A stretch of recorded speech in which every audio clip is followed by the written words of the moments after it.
pakinggan natin ang ating special guest, no? In this afternoon, mananawagan po siya tungkol sa kanyang magulang na nawawala, no? So, Ako po'y nanawagan po sa aking ama. Sana po ay magpakita na siya kasi matagal ko na po siyang hinahanap.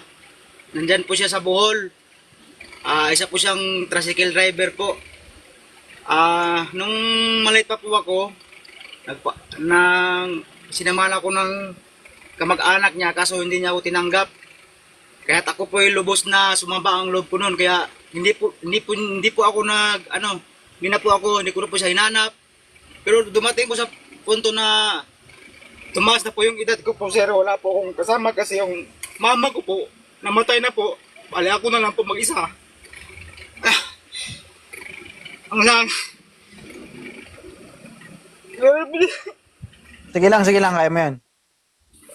Ako po'y humingi po ng tawad po nun pa na wala po ako ng lakas ng loob na lubak sa inyo. Kasi po sa ginawa niyo po sa akin na sinabi niyo po sa harap-harap po na hindi niyo po ako tunay na anak.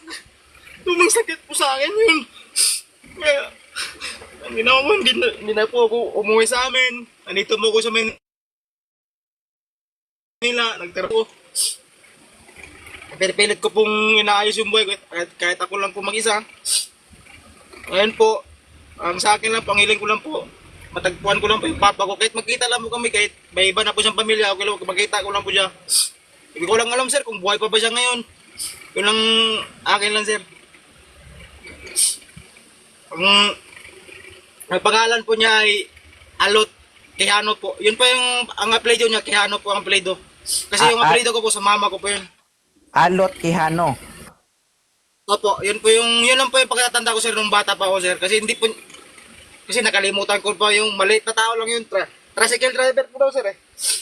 Yun lang po yung pagkatanda ko, Alot sir. Quijano, kung sakali man marinig o makita ng papa mo ang video na to, saan kanya pwedeng makita at pwedeng makontak?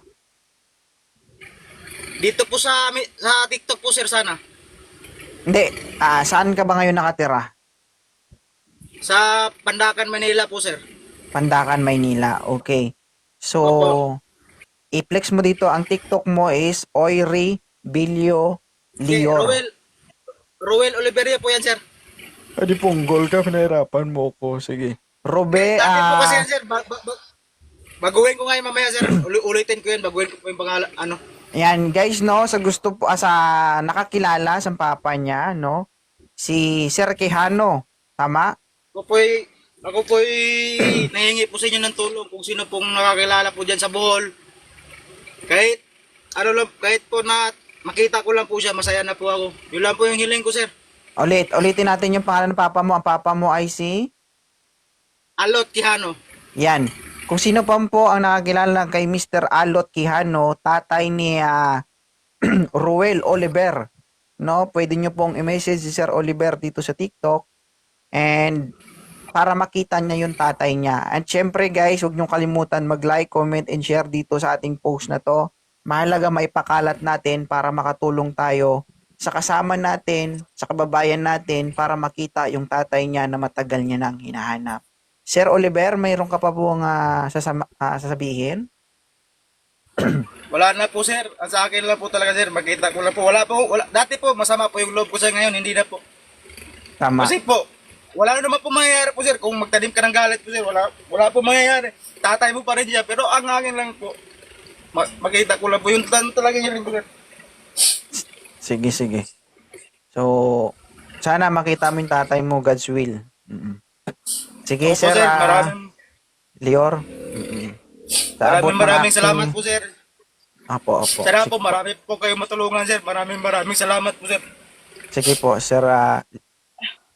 Maraming salamat. Sige po, kung sakali man may ma-receive akong information, so i-chat ko na lang po kayo. Na-follow back ko naman po Opo, kayo. sir. Sige. Opo, sir. Thank you po. Thank Sige, you po. Maraming salamat po. Okay. Maraming salamat.